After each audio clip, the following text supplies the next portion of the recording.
Hey, yo, what's happening, people? It's that time again.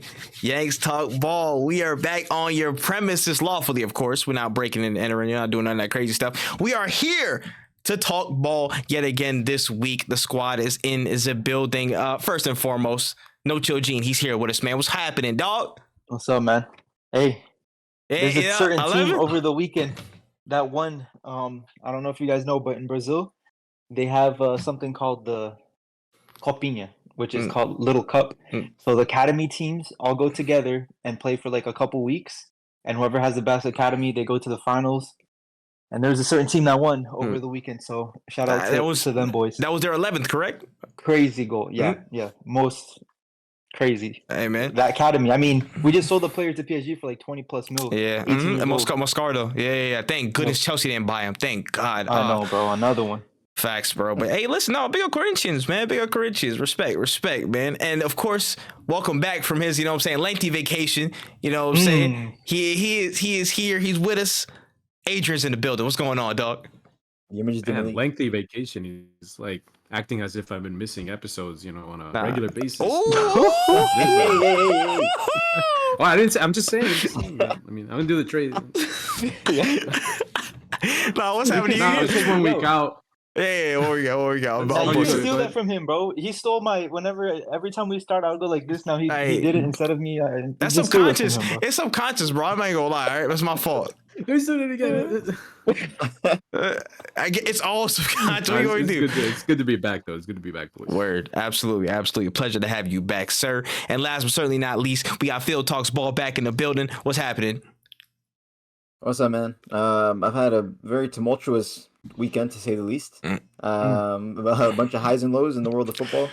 I'm sure we're gonna talk about all of them, right? Yeah. For the people in the Walmart that saw Phil fall to the floor randomly, we apologize. It was just an emotional moment. You know what I'm saying? Just allow him, please. Just you know what I'm saying? We'll get to it. Bro, when I woke up to that tweet that was linked in the group chat of Fabrizio's announcement, I thought it was a parody account. I was like, nah, this isn't real. This is Elon Musk's Twitter. You have like 10 or 11 I don't know this Fabrizio parodies running around. Don't worry. We'll get to it. What happened? Wait, what happened? I don't know this story. I've been kicked from the group chat. I kicked myself from the group chat. Nobody say nothing. No, he knows what it is. He just doesn't know what I'm referencing. I know. Okay. I think I know what it's about. Okay, then never mind.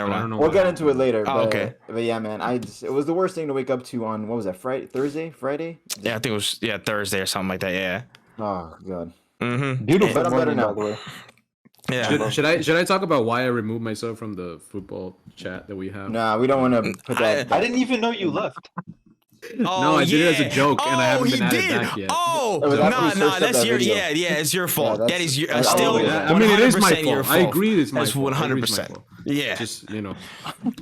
Oh my goodness. Certain video about it. No, it's not. It's crazy. It's nobody's boy.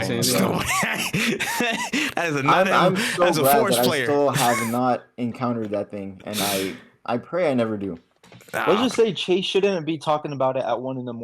and then expect people to say anything well about it. Insane, man. Insane. But I know one thing you can do every time at 1 a.m, and that's rate this podcast 5 stars, though. Make sure you go to all your audio podcast platforms, every platform out there. Again, YouTube, to Twitter or X, TikTok, Instagram, all that stuff. Everywhere.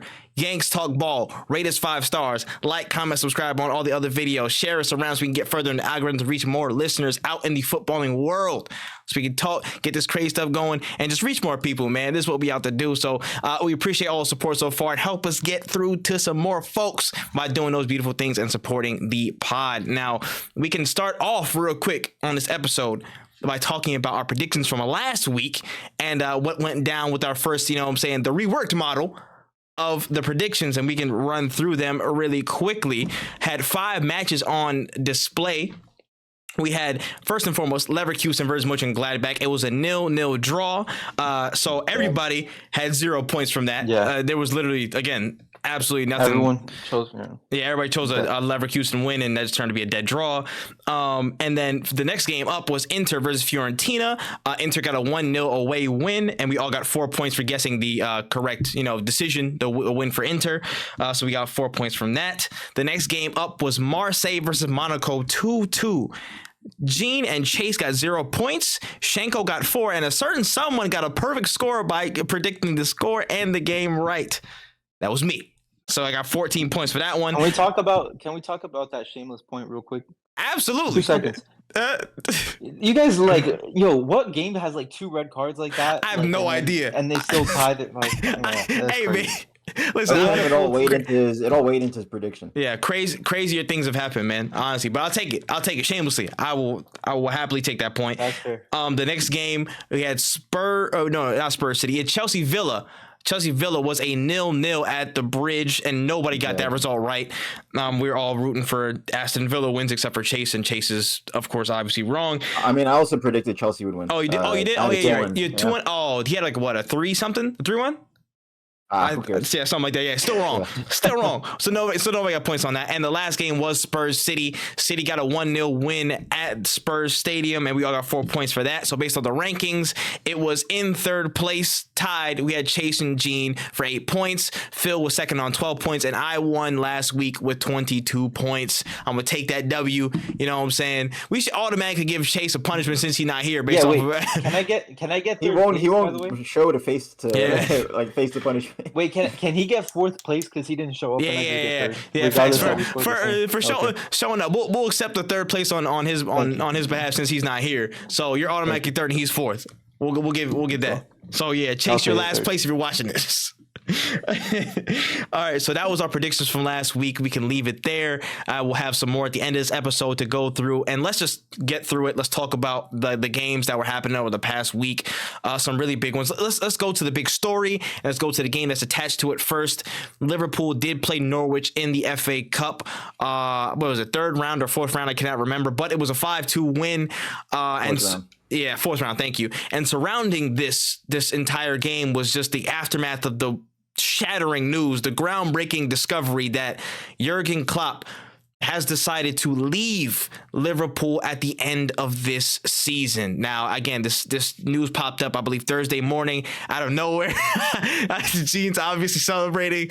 I mean, again, groundbreaking news broken by, again, the club itself. It was a whole comunicado oficial. He just, Klopp himself came out, talked about it, his decisions, the reasoning behind it, running out of a bit of energy for it, and, wanting to give everything in this last run, but also, just kind of settling things there. Just open it up to y'all. How did y'all feel about this news? Because this was a shock. Phil, do you want to go last on this? Sure, I'll go last. Yeah, here go. Yeah. I mean, of course, I'm going to be happy, but I've just been seeing some videos over the few days, and I can't like, as a football fan, I cried through some of the videos, like, no joke, like crazy. Mm-hmm. Like what they were before and now what they are now is actually crazy, bro. It's literally insane. So that's all I could think. At first, like, obviously I'm going to be happy that we don't have to suffer at his hands anymore, 5-0 at Old Trafford. You know what I'm saying? Like, that wouldn't happen if he wasn't Liverpool's coach. So I'm glad I'm not going to be seeing him for too much longer. So I'll keep it at that. Yeah, I'm kind of similar on that stance. Obviously, I think back at the incredible title races. As a City fan with Klopp's Liverpool, truly probably one of the best teams in English football history. Their time from 2018 to 2022-ish. It was when they were at their, I guess that was their peak under Klopp, in my opinion. But yeah, just a lot of respect for someone who did so much for not only Liverpool but for the Premier League. And I don't know. I kind of saw it coming. I don't know why. It's been, believe it or not, how long is it? 9 years. 9 years. 9. It's gonna be almost 9 when he leaves. Almost 9 years. So it's a long time. But yeah, it is what it is, and yeah, just lots of respect to him. Yeah.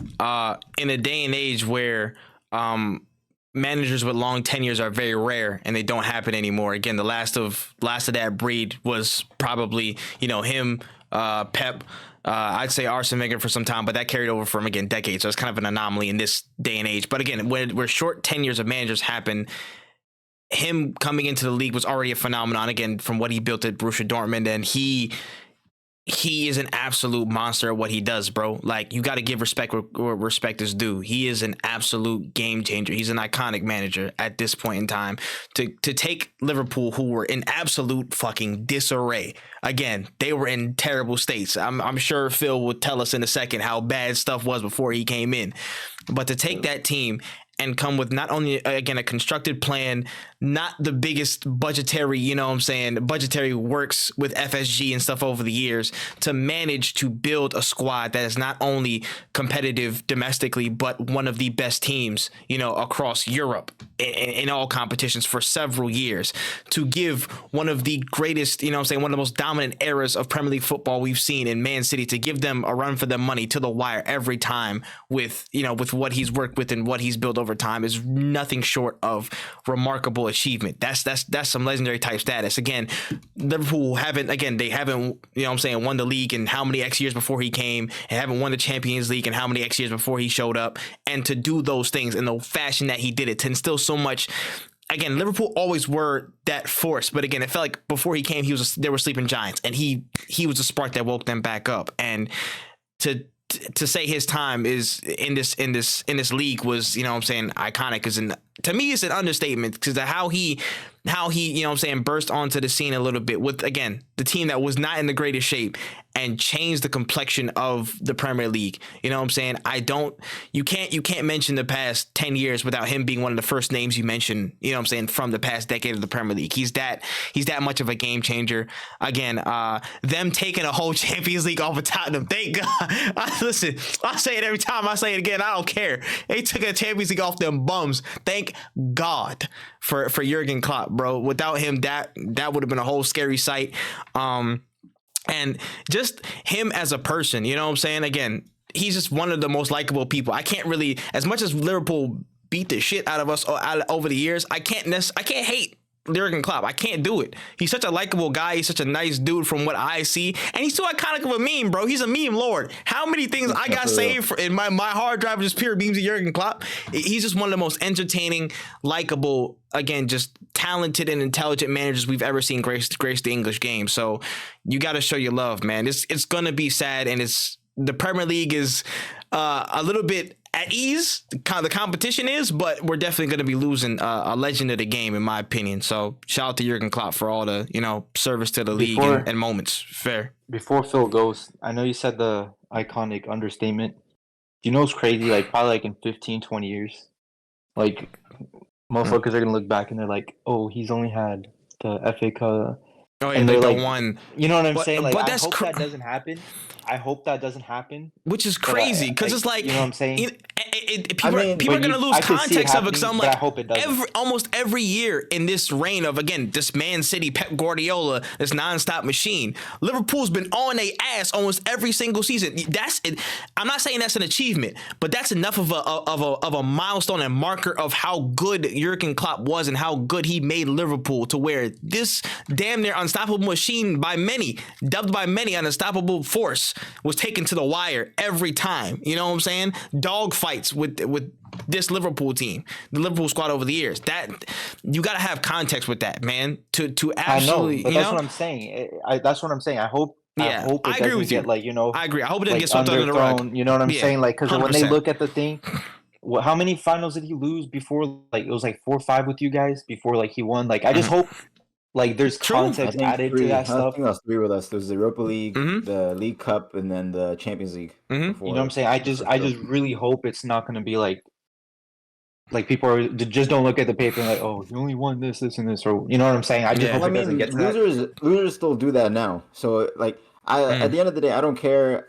I don't think any Liverpool fan is concerned about what the outside troll says about Klopp, because they've been saying the same things when he arrived, throughout his entire tenure, and then they'll probably be saying long after he goes. And it's just, I don't know. I don't even know what I could say. I could write a whole essay about what Klopp has done at Liverpool and just how he's just revolutionized everything around the club. Like Trey said, the whole atmosphere around Liverpool Football Club was just a sad place in 2015 when he took over. I distinctly remember saying after the 13-14 season, when Liverpool didn't win the league under Brendan Rodgers, when everything looked like it had been fated for that miracle storyline to take place, I said, you know what, maybe Liverpool won't win the Premier League in my lifetime. Like I was just coming to that point where I was like, maybe it was not going to happen because this looked as close. It was as close as we'd ever come in my lifetime. Even closer than the Rafa team had gotten in 2009. And it just, and for someone of my generation who Steven Gerrard was the superhero of Liverpool, when even he couldn't do it, it just felt like a goal that we weren't ever going to achieve. So fast forward a few years when Klopp comes in, and in his first press conference, he almost promises that he'll win one league title at Liverpool. If not, he said he'll maybe try his luck in Switzerland or something like that. And that's just, that just like speaks to the type of guy he is, that he'll balance these, you know, these lofty goals and lofty standards with the goofiness of like your average bloke from Black Forest, Germany, which is another thing he was saying on his first press conference. And like that title that he gave himself of the normal one, like it ended up becoming a bit of a corny meme in the first couple months he was in charge. But I just feel like as now looking back as he's leaving, I mean, he really was like, he really just did feel like a normal guy who was also a superstar manager. And yeah, he changed everything at the club. And more so than just the football on the pitch, like getting over 90 points 3 times, winning every single trophy possible except the Europa League, hopefully still loading. But beyond all that, just him as a person, as a personality, just the way he almost carried the entire club on his shoulders the whole time he's been there. It's like when you think of Liverpool, you think of Klopp. When there's anything wrong with Liverpool, you look at him and you expect him to handle it. And he did it. He's been doing it for 8.5 years. And it makes so much sense that he's just running out of energy, you know? As much as he feels like a superhero at times, he's just a guy. And he can't keep doing what he's doing forever. I can't even imagine how taxing the role he's had has been. Facts. So it was one of those things like, yeah, when the news got, when the tweet got sent in the group chat, I was more so shocked by the timing, just how out of the blue this announcement seemed on a random Thursday, than the fact that it was going to happen. Because kind of like what Adrian is saying, I always tended to have this feeling that Klopp would leave. I thought a lot of people were saying he might have walked during the 2020-2021 season, when we were on a terrible run of form. He just lost his mother during COVID. Like, he just seemed totally out of it. But he battled through, stayed on, took us to the next season where we almost won a quadruple. And then last season there were moments during the terrible run around this time of the year where people were saying asking questions, walking again. And I think genuinely, he might have had his first really dawning thought that I don't think I can carry this club forward last season. But he said at certain points during the summer, I remember him saying this and thinking was a bit of an ominous way of talking, but he would say things like, I knew, like, the reason I re-signed in 2022 is because I knew the club needed a revamp. Like, I knew the squad needed work, and I wanted to be the one to do that. He was saying these things like a year ago and stuff. So it just this also just all comes together to speak to the type of guy he is, that he just has such a big, I don't even know if it's just a big heart, but so much responsibility and accountability for the people who look up to him and the work he started, that he doesn't want to just leave his legacy in a box and walk away and the next guy has to come in and handle a mess at the club. He purposefully stayed on this extra season just so that he could be the one in charge of this huge rebuild at Liverpool. So now whoever comes in next season, whether it's Alonso, De Zerbi, anyone else, Nagelsmann, whoever else is in the bookie favorites, they don't have to deal with a catastrophe. You know, they're coming in and they're gonna be handed an up and coming squad. If you take out Virgil, Salah, and Alisson, there's basically no one over the age of 30. The best players. No, I mean, just looking at the average, the rest of the squad is like 26 and under. They're really coming into their prime years. And it's just, everything about it is just on the up. Like, the new Anfield Road end just got extended this season. Everything, the training grounds have been revamped. Everything is geared up for the club to be in a successful place. So the next manager, like, while it's a huge task taking over Klopp, of course, just everything he represents, at least he doesn't have to rebuild. Yeah, he paved the way. He has something to grab onto. And to let he's got a jumping off point. I think it's going to be tough, though. Yeah, of course. That'll be tough for any man. If they lose Salah, VVD, and then I don't know how much Alisson is going to be, how plays that he plays is going to be. Yeah, they're just unreplaceable players. You know what I'm saying? I'm not even saying about leaving. I'm just saying, like, well, eventually when they go in the next couple of years, what, 31 this season. Yeah. I mean, just losing that guy. That's a realistic, you know what I'm saying? Possibility. But Virgil, I don't think is leaving. He just became the captain. His contract runs out summer of 2025. So at the very least, he would run it out. But how do you replace more likely than not, he would. Those are players you pray can hold on to as long as possible. Again, those are just the specialists. You pray you sell him for 200 million and get Mbappe. Or something. You don't replace Salah like for like. You just. But then it's also the fact that when we signed Salah, he wasn't a 32, 40 goal season player. Sure. Stumbled upon the diamond. That's what you got out of him. Yeah, it's just trying to replace that amount of goals through other avenues, whether it's Nunez, Jota, Diaz, Gakpo pitching in more, or whoever the club signs, who's maybe a 15-goal guy now, getting him up to 25 in the right system. But that's a different conversation. But I like how you mentioned that. I like how you mentioned that though, and for me, I think that's one of the most important hallmarks of, like, you know, just looking at a manager's tenure. Like, what do managers do for the direction of the club? And again, for me, I can already reference my situation. It was kind of unceremonious how things plopped out for Arsene Wenger, you know what I'm saying, after so much service. But I think one of the biggest things you can do as a manager is leave your club in a better position than you left it. And again, Klopp has personified that. To me, I feel like, again, dude, he's won major silverware in all cases, and he's left a squad that's not only ready to jump up to that next stage, and there's young players who can last another 6, 7, 8 seasons. And then he's gonna leave a wealth of knowledge for whoever comes next, and probably will even just be on the phone ready to call and talk to whoever it is. And I'm pretty sure he'll probably have a hand in whoever they pick next for the selection process of the next manager.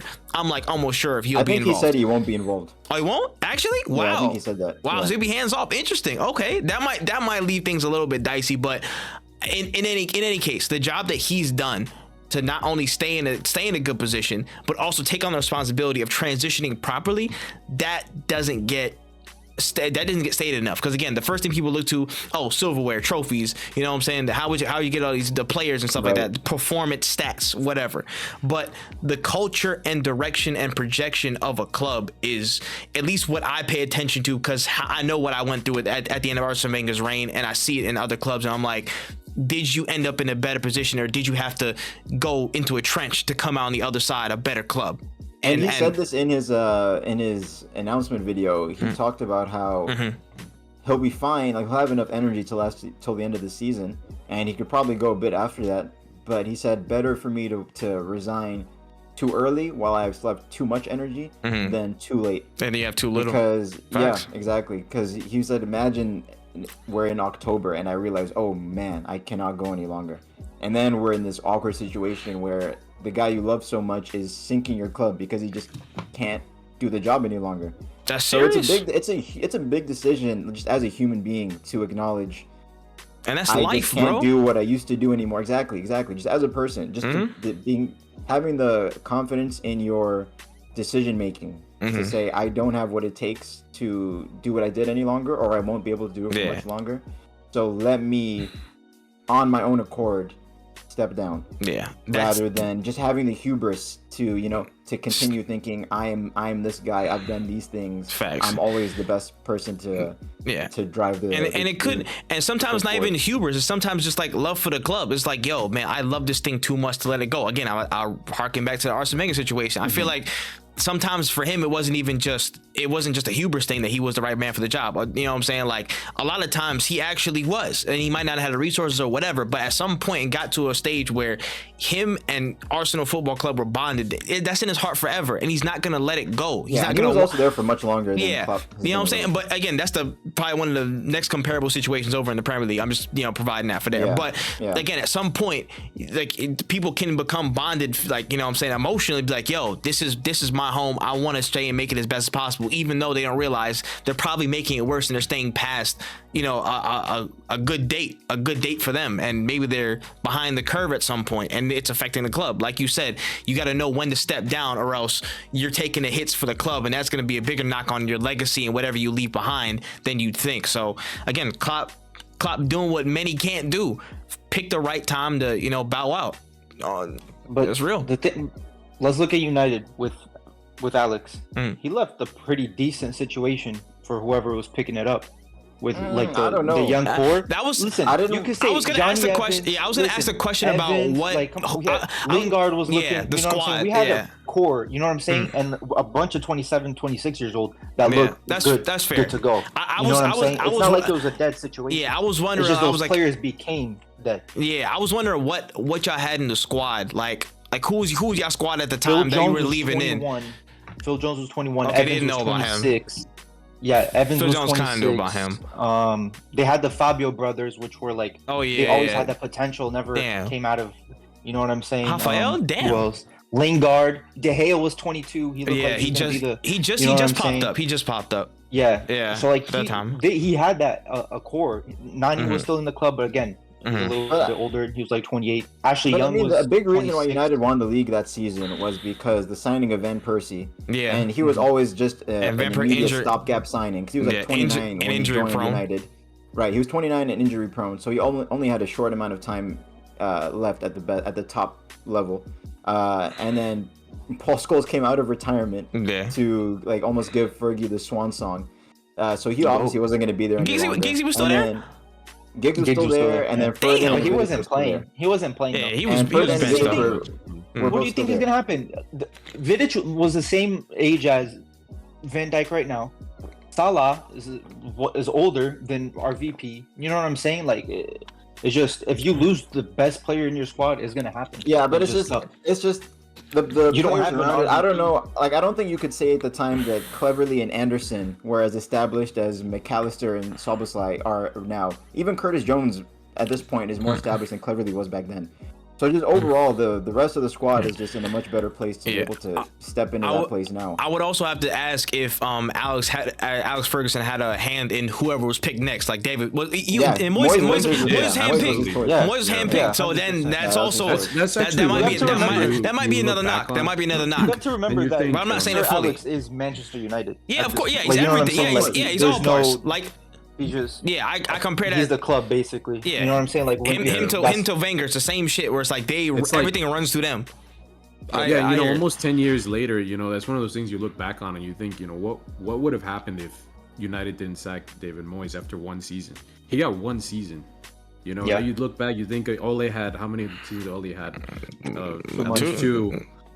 Ten Hag's almost completing 2 seasons. Bangal, how many? Yeah, Moyes couldn't have stayed. Like even if he could have turned it around, he was too much, bro. He had become such an icon of ridicule. Right. Yeah, that such an icon of ridicule that I don't think he could have gotten the there was no bar. There was no bar he could have got out of. It just wasn't. Yeah, it was too. It became so toxic. Sir Alex's perfection. Anything after that is death. From a championship winning team to Premier League winning team. Yeah, that's the thing. When you're replacing someone that iconic at a club, like the 2 biggest examples we have in the Premier League are when Wenger left and when Fergie left, and the 2 immediate replacements had a disaster time, Emery and Moyes. So it's so hard trying to find that balance because you don't want someone who's gonna come in and be a big figure that clashes with the old big figure. Like you wouldn't want Mourinho right after Sir Alex because it's just it's not the same. But you also don't want someone who's so malleable that they'll get swallowed up by the club. Yeah. So it's a weird balance with this next Liverpool pick, which is why we don't have to get into it too much right now. But yeah, I wanted to ask you that. That's my next question. That's why I really want Xabi Alonso to take the role. Not only because I've been kind of like fantasizing about it for the past 6 months or so in the shower, but everywhere, bro. But just everything about it is just perfect. I mean, Liverpool fans in general aren't the most toxic fan base. But even on top of that, the fact that Xabi Alonso is already such a beloved figure at the club, he is going to have so much credit in the bank and be given so much patience by the fan base that even if his first season is a top 4 straight, disaster, he'll scrape into the top 4, he'll still be totally fine. There'll be no, he'll never be booed at Anfield. That just won't happen. Yeah. Which is why De Zerbi might be, I don't know, tactically might be just as good as Xabi, maybe better right now. Who knows? Up for debate. But there's just a little element of Liverpool fans don't know him. You know, they don't have that attachment. The cultural so tie. when things are getting a little sour and people are starting to mention Klopp next season, which they inevitably will at certain points, they'll say, "What about Klopp? This wouldn't happen under Klopp." It just helps when you have someone you already love and you already want to succeed as badly as Liverpool fans would want Alonso to succeed. If this was 2 years ago, we'd be saying the same thing about Stevie G. But it's funny how things worked out. Yeah. He's totally out of the running now. Nah, that's. I almost see it as impossible for it not to be Xabi Alonso. If it's anyone else, I don't see it going in a good direction. Just because if anything happens, De Zerbi's the only other so quickly. De Zerbi's the only other possible option to make it make things palatable. I'm not talking about possibility. I'm just talking about storyline. Oh yeah. No, for the narrative, that's perfect. That's literally saying. Yeah, I mean, and if you think about it, it's too good for Xabi Alonso joined Liverpool as a player the summer of 2004. So 10 years on, if he joins as the manager, and in his first season as a player, Istanbul won the Champions League. Hey, I mean, that's wild. That's wild talks, man. The narratives are there. Where is it? There. Istanbul book it. Will be. That's real, man, and that's a good point. Honestly, I just feel like the storyline's too good. Yeah, the narrative that's around it, and if FSG are smart, they'll literally cooperate and make sure they break heaven and earth before Real Madrid even talk to this man. They need to start tapping up right now. And Bayer Leverkusen have basically come out and said we won't stand in Xabi's way if he wants to leave. Yeah. And he was asked about it. I think the only thing. Yeah, he came out. He was really coy, like really political. He said he wanted to stay. Yeah, he's like, I'm focused on the club and stuff like that. I know. Contract signed, yeah. Nah, this is. Yeah, he said what you would expect him to say. He couldn't say anything different. The only reason I think why Xabi Alonso wouldn't be Liverpool's manager next season is if he doesn't want to. Maybe if he stays not ready. Yeah, that's the only reason why. Because I think FSG would be foolish not to pursue it. Because I mean, even when they hired Klopp, which we look back and it's like the greatest thing they've ever done, it was the obvious choice. He was the rookie's favorite immediately. Liverpool fans were crying out for Klopp, so they just did it. So just going off of the track record, it makes me think that they will at least make an attempt to try and recruit Xabi. Yeah. So it's up to him at the end of the day whether he wants to take on the position, and everything about it seems perfect, especially with Ancelotti extending at Real Madrid. It just I think that this window is just right here. Yeah, yep. I didn't know Ancelotti extended over there. That's crazy. Yeah, for 2 years. Bro, Brazil is scattering around looking for managers now. Bro, joke, bro. Even if Leverkusen win Bundesliga, it's still like it's like one of them rip and replace squads. Like people are going from that. They're getting they're gonna get picked apart. They're gonna get Frimpong is coming to the Premier League. You know what I'm saying? It's just they're gonna get picked like this. 100%. So we have to see. And just to mention on the game, the Norwich game was pretty much how you expected it to go. Just straight ass whooping, 5-2. You know what I'm saying? Some good goals mixed in there. And it also just gave a picture of, I think, what the rest of the season is going to be. Like, it's going to be a mix of a celebration and... Bro, the reaction. You never walk alone. That man was emotional. That's all. Yeah, exactly. I was like, oh. And that's for an FA Cup game against Norwich. Imagine his last Premier League game. Imagine, when City comes in March. Like, just all these things are going to be... Carabao Cup final, They're gonna when he wins the little final, very emotional, bro. Yeah, exactly. It's gonna be a really emotional final 4 months of the season. You regardless of how it ends up. It's like you're giving a sensu bean to a Super Saiyan club. Like, bro, why would you give Liverpool, who run on emotion, more emotion to run on? You know what I mean? Emotional club in England. Yeah, and he wants to. It's on purpose, bro. It's all storyline. I hate it, bro. But also, I mean, the it's beautiful, but it sucks because I'm like, bro, we play y'all next week. Chill. Late January, Liverpool top of the league. I wonder if that's just to really motivate or spur on the players to say like, okay, I'm out of here in the summer. It also could be the fact that the club wants to start actively negotiating with managers. Yeah, so that could be a leveraging piece. Yeah, because before it gets like leaked. It'll get leaked. Or other clubs snap in and they're ahead of them in negotiations. Yep. Nah, true, man. But yeah, that looked like a galvanized Liverpool to me, man. The narrative, bro. It's the narrative. Like when the narrative's too good in football, is gonna happen. It always does. Just look at AFCON 90+ minute goals. It's just too good, bro. It will happen. Yeah, I won't speak on that. Congrats, Liverpool for winning. Nah, that's crazy. Yeah, I'm not speaking. I'm not commenting that in any way. That's crazy, but nah. In any case, at the very least, we're gonna see a very, very, very raucous Anfield for the rest of the season. I feel like every game is gonna be like. It's gonna be that Luckily, we already elevated. Played there, bro. That's what I'm saying, bro. Dab me up. We out of there. Thank God. If they put this farewell, then we played them in 2 weeks. Bro, I would be shitting myself, bro. I would be shitting bricks, bro. Beforehand, I was like, all right, cool, we can maybe get something out of that, but no, never. First up is Chelsea. Yeah, but God bless them. God. God bless them. That's another coach that's about to leave. Pochettino's gonna be out real quick after that 7 years. And not on his own power. That is not on his own power, brother. Honestly, bro. What are the other games to talk about? The Villa Chelsea was dead. I didn't really watch too much of it anyway. That was dead, bro. Chelsea got knocked out in the replay.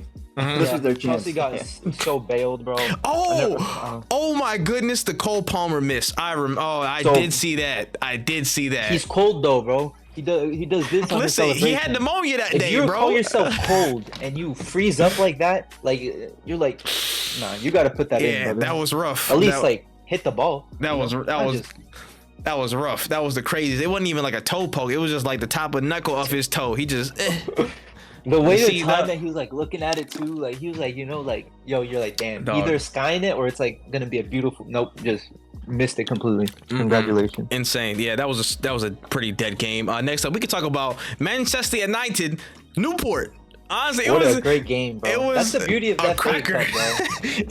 that's the beauty of that FA Cup, bro. Like, you know what I'm saying? A team that was bought 2 weeks or 1 week prior for 500K. If they tied that game and went to go play in Manchester, they would have got 500K from TV rights and all that stuff. How crazy is that? They could have paid for a new stadium with that. Boy, they could have dropped some. They could have dropped a bag down. Like, so I felt bad. I mean, as much as I don't care that they lost, but I wouldn't have been mad if they tied. I don't care for the banter. Little team could get a little 500K. You know what I'm saying? Yeah. Get some better stuff, some better food for. I feel like that's the only reason they still keep replays in the FA Cup. Yeah. Just to be able to give teams like Newport or Wrexham like the potential for a huge away fixture where they get so much money on the TV deals. Give something back to the grassroots. That's fair. And then I saw a fan asking for Rashford for like 1 week of his wage or something like that. Like the Newport fan. I seen Rashford was like he was handling stuff internally. Talk about that. Yeah, man. We can talk about the situation. Yeah, talk about explain what happened. Yeah, he wasn't he was sick, but he wasn't sick. PSG, as soon as they lose Mbappe, just buy him for 150 mil, and we could start doing. Because, bro, what is he on, man? Like, you've given up on Rashford.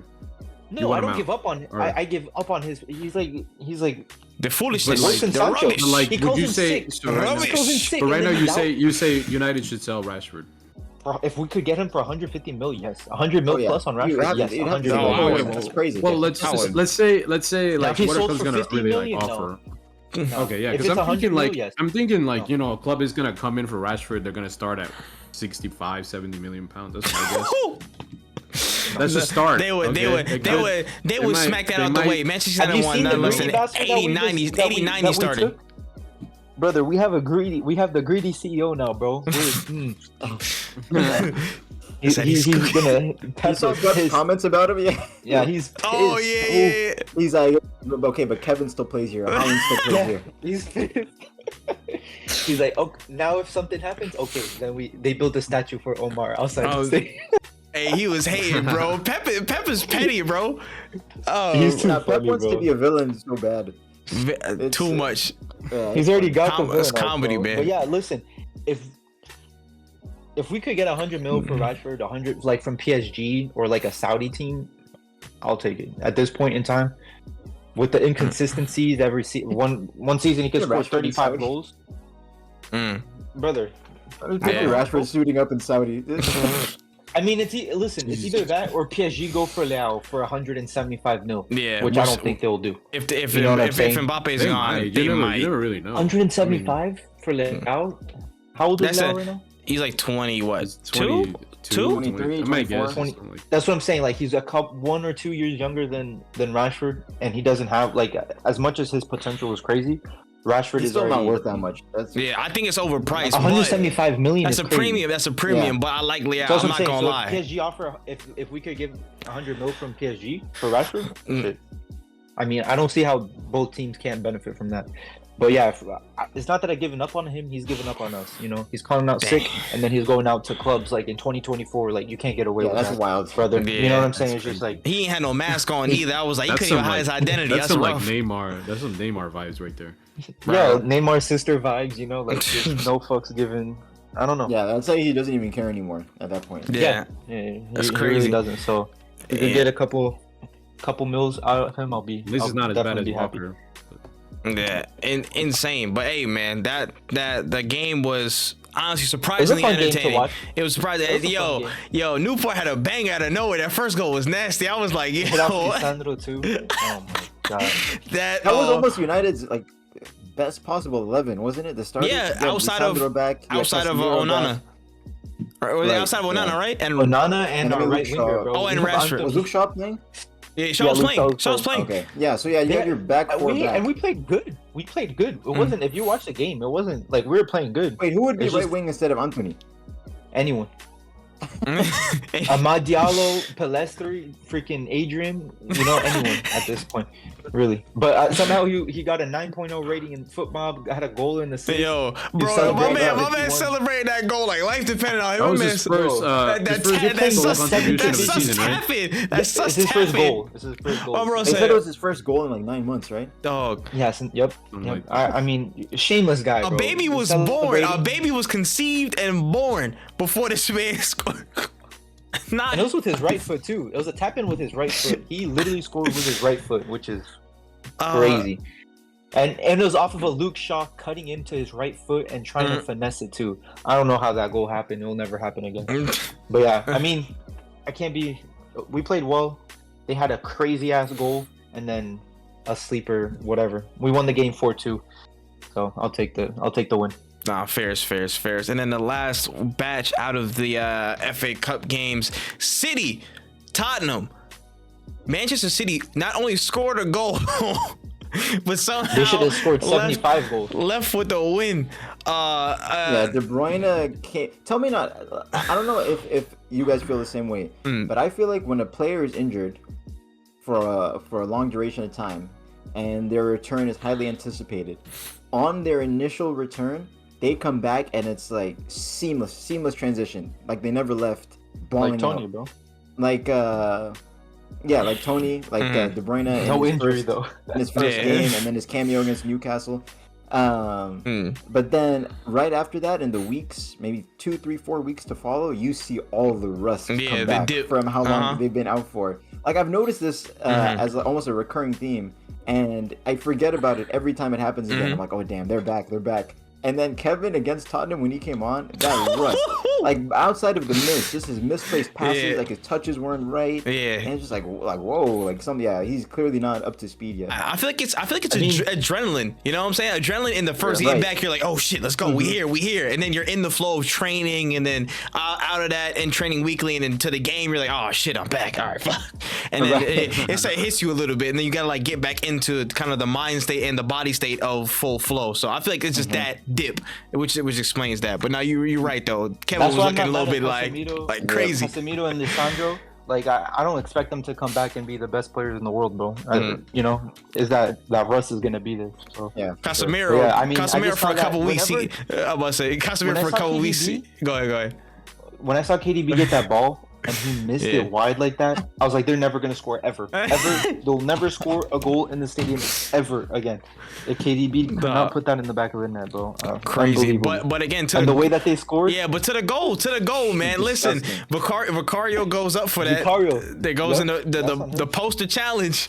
Ball gets loose. I believe it's Ake, right? Ake tucked it through and the ball was loose, and that's it. VAR checking all that stuff is good. The thing is, I just don't like. I don't think that was a foul. Diaz on Vicario. We've seen it. But I was gonna say, but they've given that so many times before for maybe things even less than that. Yes. So it's just I don't know what I should be expecting to be called by the referees for an infringement on the goalkeeper. Because in general, I like that goal's given. Like goalkeepers are pretty well protected by the referees. But I just I feel like we're broken records at this point talking about more consistency. These decisions. Not hitting people with clotheslines from hell earlier this season, and it's like that's why, and no slight to them, just inconsistency. But listen, I like that, but the same way that I don't think that like when Onana came out and like he comes out and he like hits the ball or whatever, touches the ball and he clashes with the player going up, I don't think that should be a penalty. As long as goals like this are given every day of the week. Well, I don't think Onana touched the ball at all with that thing. I think he just straight up. I think it scraped the hell out of him. I think it scraped him. But like I said, if they're both going up and they both are hitting each other, I don't know. In my opinion, I feel like it's just if the contact on the jump is. I feel like if it's not significantly impacting the keeper, like it looked like Vicario still had pretty control of his facilities on the way up. Like I feel like there was still a good chance for him to handle the ball, punch it away, or do it. He can't jump. Did like it on the replay? It did seem like he almost leaned into him a little bit. Yeah. But what is he supposed to do? Well, I mean, it looked like he could have jumped straight up, but he almost leaned back a little bit just to put him off. Yeah, put him off a bit, which I'm fine with. I don't think that was enough to be a foul, but I know another referee would see that lean back and think, oh, immediate, that's impeding, that's a foul, goal disallowed. I don't know. Like I'm fine with like if anything's affecting the arm of the keeper, that's an immediate foul. But when it's this kind of just a normal tussle like that, I think that's fine. The keeper already has such a huge advantage that he can use his arms on top of his leap and on top of usually being the tallest player on the pitch. The thing is, there should have been a Spurs player on Ruben Diaz. Like that's on them. You know what I'm saying? Also you can't true. Just have a guy on your keeper like by yourself and you're just leaving out to be. So I don't know. Also, usually the keeper, when a player is that much of a nuisance, is constantly pushing them away. Yeah, 100%. Yeah, that's what I'm saying. I mean, Vicario's had a first amazing half of the season. This January hasn't been so good to him. Yeah. I feel like he's been kind of in that sussery, and then boom, loses that game for them. So we should be on the lookout for a couple of frauds over there, a couple of fraudulent performances by him, Trey. That's all I'm saying. I'm not on his case like that. Hey man, but yeah, I'm just glad that we finally got over this hoodoo at the right time. You know what I'm saying? Other times I was like, maybe a draw is cool. Huh? What are you talking about? No, I mean in certain. I know, right? No. In certain points where the race, where a title race or points might benefit somebody to get a draw or drop points at Tottenham Stadium, this was not one of them times. So I'm glad City did something to get over the line. That's all I'm saying. Context. How do you like that, bro? I don't like that. Yeah, Even still with his explanation, I don't know. I know. Listen, all I'm saying, I want people to drop points and lose, or you know what I'm saying, or have bad moments at certain times. I would love for people to, you know what I'm saying, get crash out. We could talk. So you're saying you want City's curse to stay in the league? Is that what you're trying to say? What? I don't know. He doesn't want it to stay. He likes. No, not in the league. No. He likes that they broke the curse at Spurs. That's what in the FA Cup. I'm glad that Spurs are going trophyless. I'm glad that Spurs are going trophyless. In the league. Keep that. Hold that. Yes. I'm about to say, this is the FA Cup situation. You know what I'm saying? Spurs going trophyless. The curse is officially broken, though. The floodgates have opened. That's what you think. Congrats. Because that curse was in all comps before, even in the Champions League. Oh, shoot. That doesn't include. Well, hopefully they start new. Can we shout out Big Ann? Congratulations for breaking the curse. Congrats for this accomplishment. Hey, yo, the way G was in the chat talking about mate, good job. Gene hates Postecoglou. Of course, bro. He did something to his family or something. No. Hey, it is what it is, mate. Blame the media and his. That's just the way we are, mate. Hold that L, mate. Yeah, I ain't gonna lie. Hey, it's funny to me though. Those great words. It is what it is, mate. That can be applied to anything, anything that happens in the world. It is what it is, mate. You can always lose your job, buddy. Always get better in life, innit? Nah, he's not losing his job.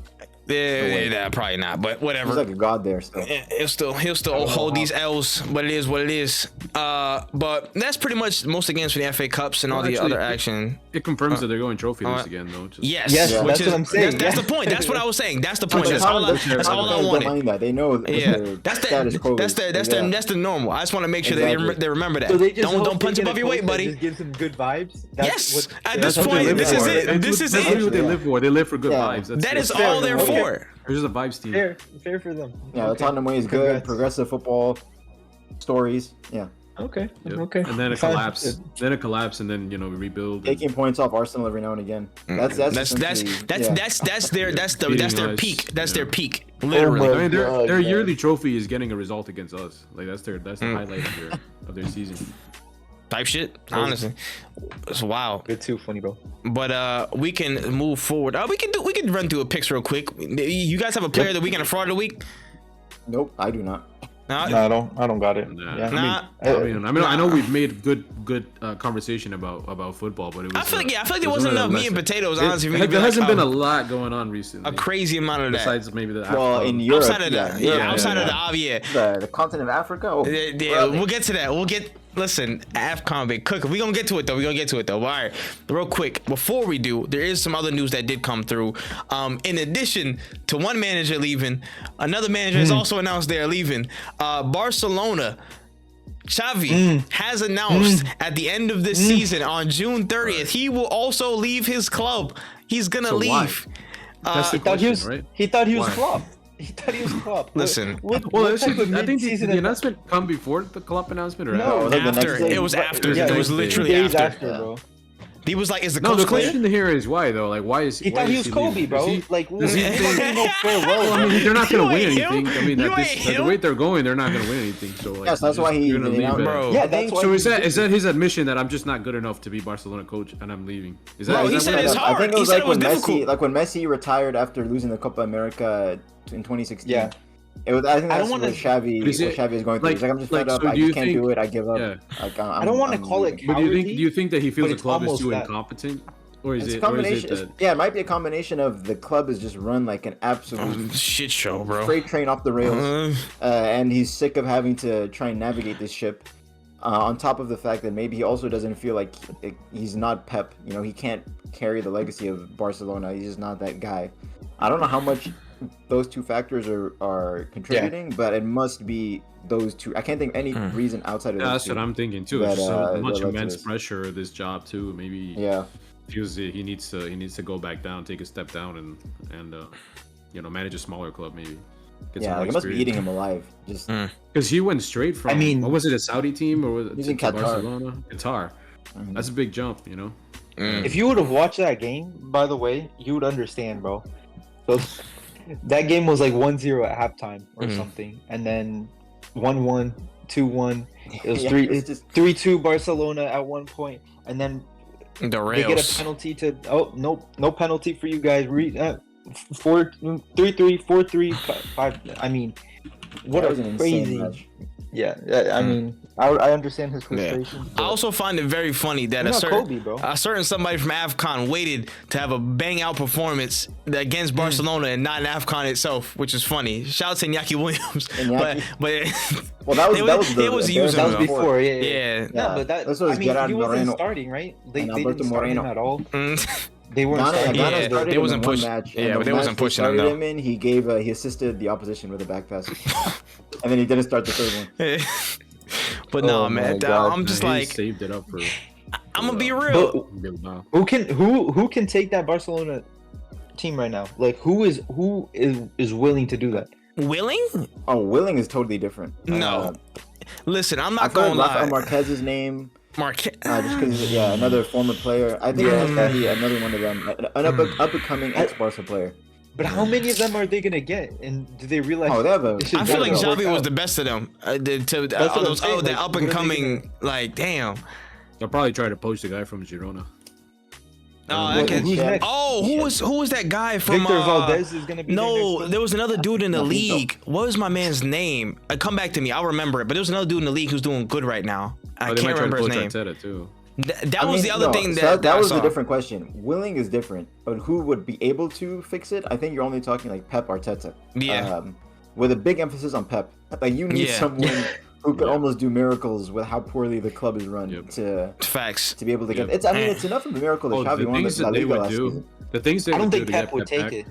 Yeah, he wouldn't. Why would he? I don't think City's perfect for him. He has everything he could ever want. If Xavi feels the club is too incompetent for imagine Pep, and I would like to think that he shares a similar philosophy and mindset. They're texting too. Yeah, they got phone calls on. This is a shambles. Yeah, I'm about to say shower FaceTimes, or No, for real. But again, and it was funny because again, now that you mention it, there was the whole rumor sweep that came out there like literally like a day ago or whatever, talking about Barcelona, Arteta wants out of Arsenal, and then Barcelona looking at him and stuff like that, which turned out to be literally a fake news sweep by pro Barcelona journalists and stuff. Man. It got stomped out in literally 45 seconds. Which they do, right? Because remember their you rats. Wasn't their old president, was it Bartomeu, that he was like paying news outlets to spread bad propaganda about like players and figures at the club all the time. And so the colony of rats known as Barcelona. Yeah, I ain't forgot about you. I ain't forgot about none of y'all, bro. I know what y'all did to Fabregas. I saw it. I lived that every day, bro. Nah. Yeah, no, I'm still with that. Don't worry about it. I'm all about that smoke. Y'all a bunch of rats, bro. And I pray your situation continues for as long as possible. Every time, bro. Every single time. Bunch of rats, man. I really do. I really wish nothing but the worst for those guys, man. Honestly. It's just disappointing. You still could play them in the Champions League. Yes, that's fine. Again, that's an easy W. That's an easy W. I'm only. Barcelona even makes it past Napoli. Yeah, they would get spanked up. I'm only afraid of like two teams in there, and one of them's only because of it's the Champions League. And that's Real Madrid. That's whatever happens to them, they turn to monsters in the league. You know what I'm saying? Damn, famous last words, Trey. Yeah. I'm only afraid. Come back to this clip when they get knocked out. We can lose to anybody. We can no. I'm not saying that. We can lose to anybody. I will say that shit right now. We can lose. He's already. No.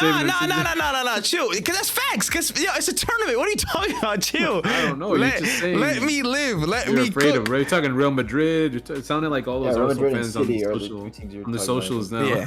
They're gonna do the Arsenal Madrid combined 11 has been going around with 9 Arsenal players getting it. Nice. Oh my gosh. All time too. It's like the right wing all time. Chill on them. They don't know what they do. They don't know what they do. But Barca, again, for them to be in this situation is 1, hilarious, 2, heartwarming for me, and 3, sad for them, honestly, that your situation is in such disarray that literally one of the biggest legends that your club has ever seen cannot keep stuff maintained. Again, that's down to what he's doing on the pitch, but also behind the scenes. I feel like there's just a lot of stuff that he can't control that obviously he's just subject to. Like Laporte's just doing whatever, throwing whatever shit at the wall, and he's got to like shrug his shoulders and move on to the next thing. Whoever gets in next they're in for it. That goalie, their woes. That goalie for them, whoever this second. Is it? Yeah, they're missing Ter Stegen. Is it Pinto? What was the other guy? Iñaki something. And there's also just his errors coming all over the place. You saw João Cancelo with that stinky touch. Yeah. Conde stinking it up. Man, Araujo is having a bad season. Araujo's stinking it. Listen, Gundo casually dropped the goal on his knees. I remember those beginning of the season talks. Season was foreshadowed to be disastrous when he caught the ball first game of the season. I remember. Listen, preseason, I remember the talk was wild, man. He was like, "Yo, listen, y'all got Saliba, but Araujo, man, he's in there, bro. He's better than that, man." I don't want to say nothing crazy, but it's looking wild for you, boy. It's looking wild. They were saying that they're the best defense in Europe because they only conceded like 10 goals in La Liga or something, and then they lost to us in Europa League, and they're like, you know what I'm saying? Yeah, that should have been a huge red flag that they got knocked out by United last season in the Europa League, and they won La Liga. Win La Liga. But this is why, like, how do you win La Liga and you're getting knocked out by like one of the, you know what I'm saying? Like, yeah, that was towards when we were not playing as well too. You're like that wasn't like in the league at the time. So I'm not sure. Yeah, like but tapered off the charge. That's because after the World Cup we went crazy. I think we played them maybe in February. This was probably either right after or right before the 7-0 at Anfield. That's what I'm saying. It was like when we were already going like downhill towards the end. You know what I'm saying? Like when we weren't. It wasn't like peak Rashford scoring 1 million goals or something. Yeah, and Anthony scored against them too. No, it was just funny. You know what I'm saying? It's like that should have been a red, like you said, red flag right there. Word. Shout out to a couple more Barca players in this game. Oriol Romeo, Southampton legend, Chelsea legend too. I can't believe that Barcelona in 2024 employ Oriol Romeo. No disrespect to my boy, but he been bald since 2012. Like my man's like, what are we doing here? What are we doing? He is so Harris, man. Nah. I'm just keeping it a beam, bro. But it's like he seems so not Barcelona right now in 2024. If it was years ago, if it was like 2015, 2016, I would have been like, oh, okay, back for Busquets, whatever. That makes sense. My man's like 33 now. No, Robin defies all that. But listen, they have Frankie, they have Xavi. Well, Gavi's injured. They have like 100 midfielders. You know what I'm saying? It's like I'm sorry, but all of them are just not clicking. They have they're also in this weird. They're in this weird habit of signing legends over the age of 33 who have no resale value, like Lewandowski and Gundogan. As legendary as those places are, bro. Yeah, it's like, what are you expecting to do with this? And then facts. I don't know, man. Like, yeah, they're a whole mess. I don't know what manager feels brave enough to take. How much did they spend on Rafinha? Like 70. Yeah, it was like 56. I think it was 70. Another 40 million, 50 million. Like it's just bad. And it's just why Barcelona just don't fit. Don't just sign players from clubs like Leeds. Like Rafinha is the type of player that usually would go Leeds, Arsenal, Barcelona, or Leeds, Liverpool, Barcelona. Yeah. But that jump straight there is crazy. And it's not even like he had a Mahrez Leicester season. And it's their fault. He was good at Leeds. He was good. He has a potential to be a great player, but it's just like they jumped the gun and put him in the water too early. It was too early. And Ferran Torres wasn't a regular starter at City. And then you're out here trying to make him your poster boy in your new new era for Barcelona. It's just nothing around the club looks well organized from top to bottom. Yeah. And you can see the effect this is having on Xavi. You can just see the weight on him, and it's no surprise that he wants to leave. He's like, I'm done with this. I don't want to be here any longer. It's good news for Adrian. You might keep Bernardo Silva after all. I don't think you're wanting to join that mess. Gundogan is fucking smacked about Barcelona. I shouldn't have don't come to this place. He actually chipped in with a goal and an assist in this game with 9 points. Yeah, his goal is a nice finish too. Nice left. And he almost scored another one. He's producing all the goods. The ball over a player and then like try to score with his left foot first time. Yeah, well, I wonder what he's thinking of this new adventure he decided to go on. In Barcelona, I wonder if Jurgen was like, "Hey, come on, let's do this together, man. It'll be really fun." Pure DLC. Torres, all those guys, Eric Garcia, all those guys that were at City. Man, I forgot Eric Garcia. Eric Garcia, oh my god, nah, but Barcelona, bro. Again, every recruitment choice, every dumb move to salvage some financial stability, you deserve. Honestly, you very much deserve it. 16-year-old playing 70 minutes every game. Fact, every game. That guy is an absolute monster. Yamal, he's a fucking monster. Yeah, and if they don't fix up, he's gonna get out. He's gonna get run to the ground. By the time he turns legal, he's gonna be running to the ground. Yeah, crazy. They're gonna break his legs like Ansu. He has 700. Literally. He's like 20 years old. Crazy, man. Just absolute. Disgusting institution right now. Disgusting institution. A disgrace. And no wonder Arteta was disgusted with those comments this week, man. You're a shambles. Fix up, man. Fix your damn chest and shirt before you come talk and tap up people. Disgusting, man. You guys want to go real quick about AFCON? Yeah, real quick. We can switch over to AFCON real quick, man. Listen, if you ain't watching the most entertaining competition in the world, I don't know what you're doing. Cause AFCON been hot right now. Listen, it's been box office, man. I'm not gonna lie, bro. I don't even know where to watch it. If you're in the US, be in sports. Yes. But this has been the AFCON of just underdog stories. Allegedly, ask me later. Prizes. How in the same tournament does the host nation Ivory Coast lose 4-0 to Equatorial Guinea, and then in their next match knock out the reigning champion Senegal? It makes no sense. None of it makes any sense. And it was boss in the game. It was boss. Yeah, seriously. they outplayed. Like Senegal had a really good opening 5-10 minutes when they took the lead. Diallo with a finish, and Mane looked on one. They looked devastated, they looked ready, like so hungry to defend their title. And then honestly, like from that point on, for the rest of the match, Cote d'Ivoire they were dictating the entire match. Like the possession stats were maybe only like 57 in Cote d'Ivoire's favor, but the possession they were keeping was all in the Senegal final third. Like they were dictating the tempo of the match, and Senegal's whole game plan, which honestly, like as much as I really like Cisse and wanna be a fan of his, pretty much his whole identity in charge of Senegal has been we're gonna be well organized, tough to break down, and good in transitions. Which I guess can be effective, but it's boring. Yeah, it's so boring. I don't think it's surprising that the last AFCON, the one they won, was the most boring one I think I've ever seen in my life. Just lull people to sleep. 0-0 penalty shootouts all the way to the final, and the final was another one of those against Egypt. And how did Mane not get a red? Oh, his tackle on Sangare was diabolical. It was so bad. And Mane's always had that in him. Like it's nasty, I don't think it comes out of malice. It's just I'm allowed to say this. It's an AFCON thing. It's a black. Like, it's just not having the control. It's the back of his head. He saw red. Yeah, it's a thing of just like where you learn to play football. Like a thing of where you learned how to play football. Yeah. And it's not as heavily regulated. Like these things. He gonna get away with them tackles out there. Yeah, exactly. Things aren't drilled into your mind to be cautious of other people around you. You're just in there to win. And you're not really thinking, oh, this slide tackle might seriously injure someone. You're thinking, oh, this is how I'm gonna try and win the ball back. And yeah, it was such a bad challenge, especially the fact that VAR is at the tournament. Facts. They looked back on that and didn't think that was worth it. They're like, nah. Yeah, it was so bad. And VAR been actually pretty consistent, like solid throughout most of the competition, but that was questionable. That was pretty much the only major questionable thing I saw. And the funny thing was, I don't know if you saw, they stretchered Sangare off the pitch, and he's like head on his hands, like looking up, eyes closed, shaking his head. Yeah. And then the medics put him down like right by the bench and start working on him, and he like gets up and got kind of surprised. And then comes in, he's back on the pitch. I know. I saw. He was jumping even in the penalty shootout when it pans. Like, Ivory Coast, it was him jumping up like this. Yep. Man. Yo, clowns, man. The magic of AFCON, baby. Bringing injured players back. Good, like, what do you want? But this is the level Ivory Coast should have had the whole time from the jump. I said last week when they lost to Equatorial Guinea, it was the weirdest 4-0 I've ever seen, because they were still dominating that match. Like Ivory Coast were dictating the tempo. They had all the chances, but they were just getting hit on the break. Once it was 1-0, their heads kind of just were gone, and then making 2, 3, 4.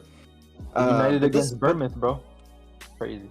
I mean, a bit different, but anyway. But with the quality they have, they should be one of the favorites to win this whole thing. They have the fact that Kessié is on the bench, crazy, and had to come on as a substitute later in the match. They just have such a strong squad. Their front three, they had Seb Haller, they had Pepe, they had Adingra all on the bench. Yep. Like facts. This, you know what other African countries would do to have that just one of those guys in their attack? Yeah, that kind of firepower. Senegal has. Didn't they have a Premier League 100 goals a season? Well, I mean, but Senegal was the first or second favorite for the whole tournament. Yeah. But it's just. Like this should be the Ivory Coast standard. Yeah. This should be up level with Senegal and Morocco and Nigeria, thinking we should be winning this tournament.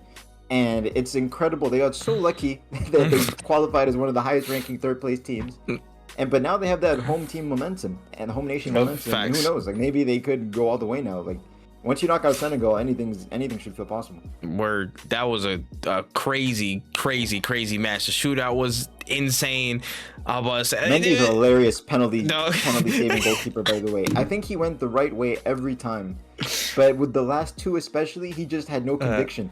I think the second last one, he stood straight, and then he went as if he was gonna dive to his right, and then stopped himself because he thought the player was gonna open up, but then the ball went to the right, so it looks like he goes and fakes himself out, and then he could have honestly just stuck out his arm, and he might have been able to save it.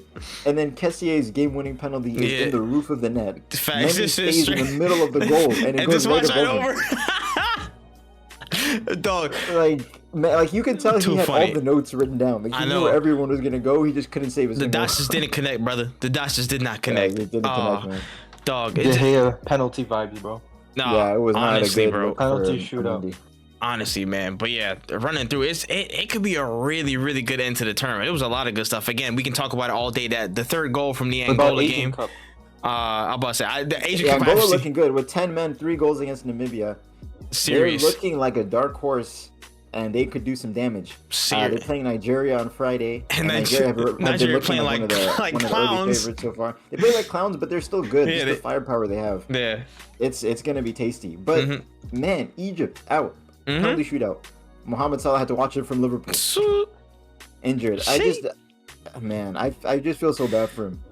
It's not meant to be, man. And it's the worst part about it is him growing up. He would have seen Egypt win back-to-back African Cup of Nations, the most successful country in African history, and then he just happened to be born in the bronze generation. Like these guys are not it. Yeah. Man. Did you see what's the name? Mohamed Sadan and Abu Trika with him. Trade. Did he tweet something? Of course. Oh, he tweets about all the Egypt AFCON like championships, and then after Salah, like how they don't have any, and obviously he's blaming Salah for it. Like, I'm gonna leave it at this. Did you see the clip of Higazi beefing the small ref? They was flipping a coin and stuff like that, and Higazi was just beefing the ref for some reason and stuff like that. He was just trying to shake his hand. The ref was like, "Yo, move." The ref didn't want to shake his hand, just brushing him off, and then finally shook his hand. I don't know why they was beefing in the middle of the coin toss, but the shit was so funny. Out of context, AFCON. Nah, it's so funny, man. Asian Cup. Does anyone know what happened in the Before it moves to Asian Cup? The last, as time of recording, Morocco was the last of the favorites still to play their round of 16 match, and they're playing against South Africa, who never do anything since they won the AFCON in '96, I believe. Like they don't even qualify most of the time. So if this is truly the tournament of underdogs, man, we need that. Watch that space. Let's see what happens. We need that. All right, move the Asian Cup. Jim. Facts. Question: I just wanted to know if anyone know what happened in Iraq versus Jordan in that game. Like, did someone got a red? You said it was crazy, right? Oh yeah, I did see that clip. I saw the clip on the timeline. Someone was like celebrating. It was like they sat down and ate food. I didn't know the significance of like what it was, but they got a card for it. I was like, whoa, what? Apparently, he celebrated like 3 different celebrations like in one go, and he got like, I don't know, but apparently it was just a straight red for it or something. Damn. And then after that, Jordan goes and scored 2 goals in 90 plus 5th minute. Yeah, they're to like win like the game. 97, 98. Oh my gosh! Yeah, I'm seeing the timestamp. That's nasty. That's nasty. Yeah, I've been seeing a lot of crazy stuff. Like I haven't watched a single match in the Asian Cup, but I've been seeing, just keeping up with the scores. Some crazy stuff has been going on over there with these last minute goals, and like Iraq beating Japan, and then Iraq losing this way to Jordan. Like it's. I really don't know. It looks wild. We might have to start investigating Asian Cup too. Facts, the problem with that is like the games are like 5 a.m. over here. Yeah. Because it's in Qatar again. Oof. It's so tough. Like some of them would be decent. 5 to watch a World Cup match in Qatar. Yeah. Doing it to watch Indonesia versus like Pakistan. It's like tomorrow morning at 6:30, Uzbekistan versus Thailand. You know what I'm saying? Like I don't know if that's gonna work out for me, name a single person from Thailand, bro. Mary Mattress from my Twitter timeline. Shout out to Mary Mattress. I love you, girl. I love you, girl. No, I did. I will add her. I will put her profile in the chat. Right now. Nah, I don't know where she. I'll put her profile in the chat though. Shout outs to Mary Mattress. We love you, girl. But probably the biggest game of the knockout round coming up: Saudi Arabia versus South Korea. That should be a tasty one. I have no idea which way that one's gonna go. 100, man. It's just Asia Cup. I gotta like keep an eye on till late. Honestly, I'm just like, I'm low key rooting for Saudi Arabia. Why? Just cause vibes. I don't know. But I think you'd be rooting for Japan with the Tomiyasu, and like, what's your connection to Saudi Arabia? I don't know. That's just vibes. I just want to see something different, bro. I don't know. When was the last time you saw Japan win the Asian Cup? Oh shit, I have no idea. I don't even know if they even fucking remotely in it. Yeah, they're still in it. I mean, they're playing. Bro's confused Bahrain. with the. No, not Bahrain. No, thinking about baseball, bro. No, that's crazy. They're not them. Yeah, no, that's crazy. Nah, their coach is still always like boring, bro. Their coach is never has the right lineups. Yeah, he plays the ultimate like Senegal football. Just bag deep compact, and then in the second half, I'll bring on Mitoma when he's fit. I'll bring on Ito and all these guys. Facts. And try and win the match. Bring on Doan. Yeah, man. We'll see what happens. Yeah, but nah. Hey, listen, international footy is cooking. But yeah, we can move on to the predictions part as we look to next week. We have 5 games already predicted. Already set for prediction. Now we're gonna roll through them. again, the name of the game, we'll pick our results and the scores. Of the right result is 4 points and the right score is 10 points, and then we'll format it that way. Whoever gets the most points wins, whoever gets the least points gets a loser. We might have to rack up some type of, punishment, whatever. An automatic last place for Chase. Maybe not, maybe, I don't know, we'll figure it out later, but I say automatic last place. Nah, 0 points. Yep, 0 points. Just like Adrian got 0 points last week. So the loser next week will have some consequence. We'll come up with something. So we'll get a boost there. We have 5 games. First, let's start Liverpool Chelsea. Did I go first? Yep. All right, I have a 2-0 Liverpool win. 2-0. I have Liverpool winning, but 4-1. 4-1. This is at Anfield, correct? Yes. Yeah, I had 3-1 to Liverpool. I got a 3-0 win Liverpool. All right. I got a 3-0. Chelsea, you have the opportunity to do something very, very fun. Yeah, they do. They definitely do. Next match up, we have Wolverhampton Wanderers versus Manchester United at the Molineux. Pedro Neto is back. Hoping for a masterclass in the Molineux. I have Wolves 2-1 win. Have a draw. 2-2. I had a 1-1 draw. 1-0 win Wolves. Wow. 1-0 from that match. We have zero people that think United are gonna win this game. United could pull it out, honestly, but I think it'll be a lower. I think it'll be a lower score line. But we'll see. Moving outside of England, we're gonna move to La Liga. Real Madrid, Atletico Madrid. I didn't even know it was Derby weekend. Again, I have Real Madrid getting some sort of vengeance on the recent defeat. 4-2 win, Real Madrid. That's what I do. I do have vengeance. I wanted to go crazy like 5-4, but I'm gonna just go 3-1 Real Madrid. Are they playing? Where at the Bernabeu? Real Madrid's home. Yeah. It doesn't matter in La Liga though. 3-2 Real Madrid. Oh, I want to go with 2-1 Atletico still, because I feel like Griezmann's still gonna cook. I want to say 2-1 Atletico. All right, this is the first real disagreement. All right, and then next up, outside of Spain, we're gonna run to AFCON. We got an AFCON game. Yep. We have a potential banger, Nigeria, Angola. Let's run that. My prediction is extremely specific. I have Nigeria, Angola finishing 1-1, goes to penalty shootout, and then a heartbreaking loss for Angola, 5-4 loss on pens. Poor Angola. I have Angola beating Nigeria 2-1. Go ahead, Adrian. You going? All right, Nigeria 2-0. Damn, son of a bitch. I had Nigeria 2-0. I don't know if I want to keep it the same. Can we not have the same? We could. You can. All right, fine. I'll stay in the boat. I'll stay in the boat with you. Nigeria 2-0. I'll stay in the boat. I can't really see how shit might go over, but Angola could surprise us. We'll see. And the final match out of the 5. One I definitely didn't want to predict, but it's too damn big to not leave off, so we'll have to keep it on. Arsenal versus Liverpool at the Emirates Stadium in the Premier League this Sunday, right? The Sunday? All right, that's the match. That's the last one we're predicting.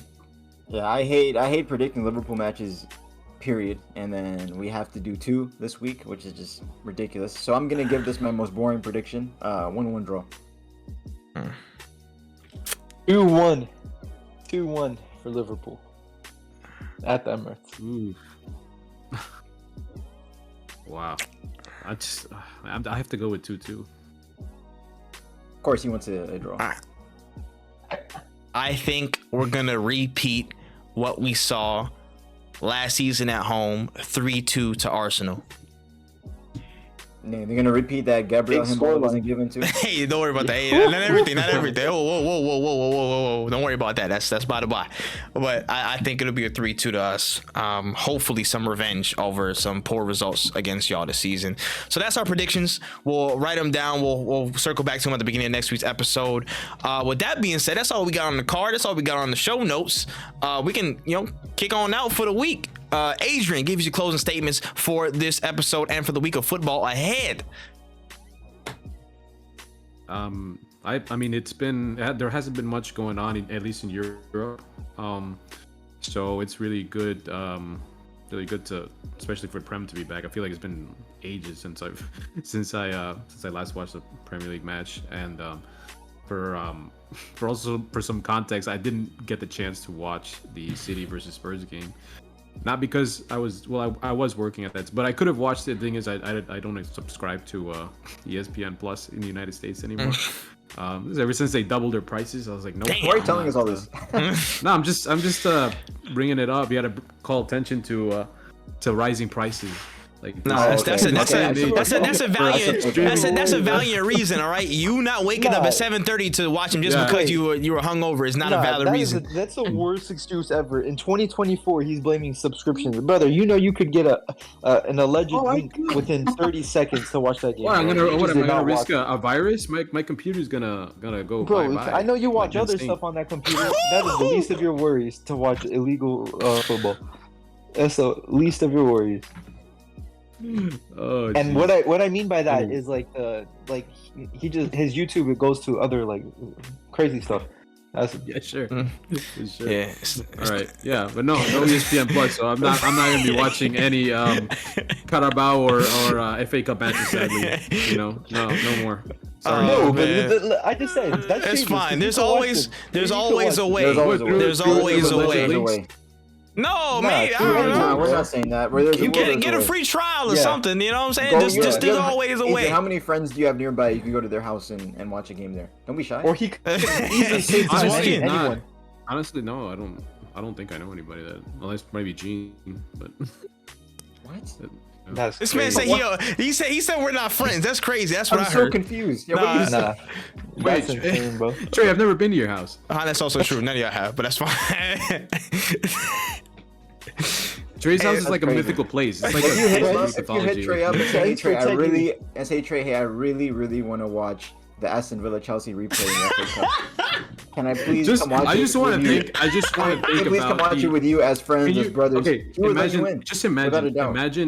imagine the excuse that Trey would give if you actually asked him that. Just think about it right now. Just think about the most random waffle. I'm fixing my generator. The cologne that I bought for Christmas, it has to be returned within 25 days. So I have to go to then I gotta power wash the driveway. It was good cologne too. Hey, low key, I might actually have to do that. I have to go to the car wash to wash the clothes. We're exposing Trey on the podcast. Don't worry, man. It's all right, man. One of these days, I got you. But tomorrow won't be that day. If it's important enough, City, semi-final, final, I'll try to find a way to watch. But until then, it might be limited. That's crazy. Yep. But no, all right, cool. Closing statements, Gene. Give it. Something in the way. That's just how I'm feeling. That's it. Type shit.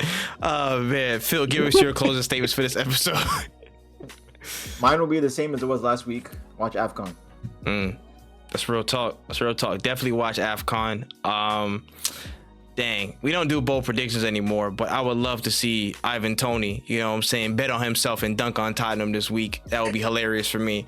But outside of that, my closing statement is... He's cooking up a parlay. Yo, right, I need him to rock out. I need him to put it on, you know what I'm saying?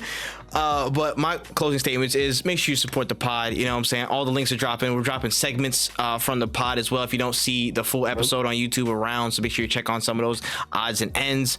Make sure you keep an eye on, again, just the YouTube channel, all of our social pages for any of the clips and the things that we do here and there, the predictions. And thank you all so much. We appreciate you for all the love and support.